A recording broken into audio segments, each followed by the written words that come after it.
عقل عقل سے زیادہ فائدہ مند کوئی دولت نہیں۔ عقل جیسی کوئی بے نیازی اور جہل جیسی کوئی فقیری نہیں۔ اللہ نے کسی کو عقل نہیں دیتا جز یہ کہ اسے کسی دن ایسی عقل کے ذریعے ہلاکت سے بچا لیتا ہے۔ حلم چھپانے والا حجاب اور عقل کاٹ دینے والی تلوار ہے، لہٰذا تم اپنی اخلاقی کمیوں کو اپنے حلم کے ذریعے پوشیدہ رکھو اور اپنی خواہشات سے عقل کے ذریعے لڑو۔ بلا شبہ سب سے بڑی مالداری عقل اور سب سے بڑا فقر حماقت ہے۔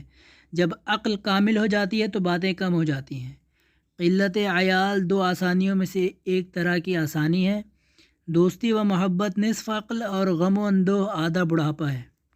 سوچنا سمجھنا آنکھوں سے دیکھنے کی طرح نہیں ہو سکتا ہے۔ کبھی کبھی آنکھیں اپنے مالک کو جھٹلا دیتی ہیں، لیکن عقل کبھی بھی نصیحت چاہنے والے کو دھوکہ نہیں دیتی۔ عقل کی اکثر غارت گری طمع کی بجلیوں تلے ہوتی ہے۔ آپ سے کہا گیا ہمیں عاقل کی صفت بتائیں، تو آپ نے فرمایا جو اشیاء کو ان کی جگہوں پر قرار دے۔ پھر آپ سے پوچھا گیا جاہل کی صفات بتائیے، تو آپ نے فرمایا میں بتا چکا، یعنی جو اس کے برخلاف کام انجام دے۔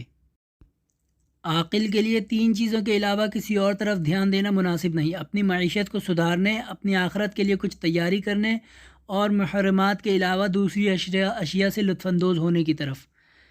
کتنی ایسی عقلیں ہیں جو امیری کی خواہش میں گرفتار ہوتی ہیں۔ عاقل کی زبان اس کی دل کے پیچھے اور احمق کا دل اس کی زبان کے پیچھے ہوتا ہے۔ احمق کا دل اس کے منہ میں اور عاقل کی زبان اس کی دل میں ہوتی ہے۔ کوئی شخص مذاق نہیں کرتا جز یہ کہ اس کی عقل کا ایک حصہ کم ہو جاتا ہے۔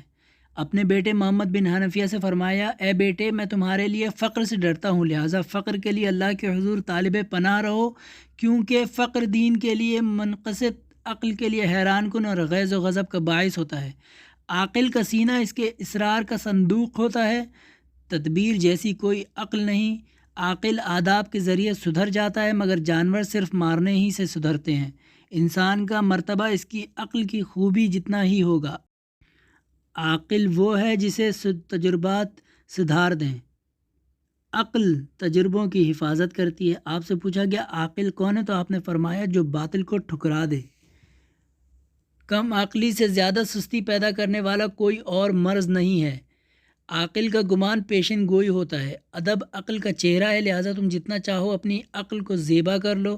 شرف عقل و ادب کے ذریعے ملتا ہے، نہ کہ اصل و نسب کے۔ عقل سے زیادہ نفع بخش کوئی مددگار نہیں ہوتا، اور جہالت سے زیادہ مضرت رساں کوئی دوست دشمن نہیں ہوتا۔ مرد کی زینت اس کی عقل ہوتی ہے، جو جاہل کی صحبت اختیار کرتا ہے اس کی عقل کم ہو جاتی ہے۔ ثابت قدمی عقل میں سر فہرست اور جلدی غصے میں آ جانا حماقت میں سر فہرست ہے۔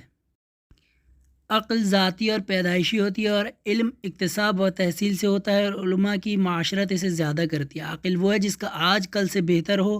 زبان عقل کی ترجمان ہوتی ہے۔ حرمان کو عقل پر متوقف کیا گیا ہے۔ دین ادب اور عقل کے نتیجے میں ہوتا ہے۔